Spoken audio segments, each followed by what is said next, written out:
আজ 1 জানুয়ারি, তাই আজকের দিনেই তৃণমূল কংগ্রেসের প্রতিষ্ঠা হয়েছিল।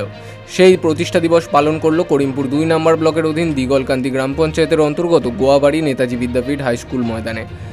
আজ দিগলকান্দি পঞ্চায়েতের অধীন সমস্ত কর্মী সমর্থকদের নিয়ে দলীয় পতাকা উত্তোলনের মাধ্যমে আজকে প্রতিষ্ঠা দিবস পালন করল দিগলকান্দি গ্রাম পঞ্চায়েতের প্রধান কার্তিক চন্দ্র মণ্ডল।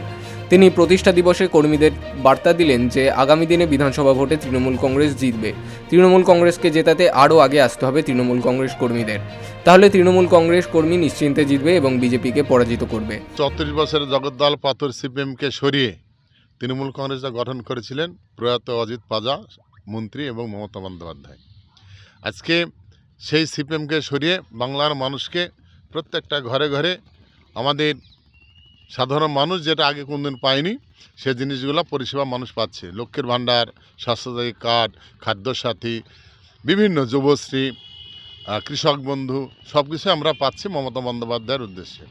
তো প্রতি বছরের ন্যায় এবছরও আমরা ব্লকে, প্রত্যেকটা অঞ্চলে, প্রত্যেকটা গ্রামে গ্রামে আমাদের প্রতিষ্ঠাতা পালন হচ্ছে।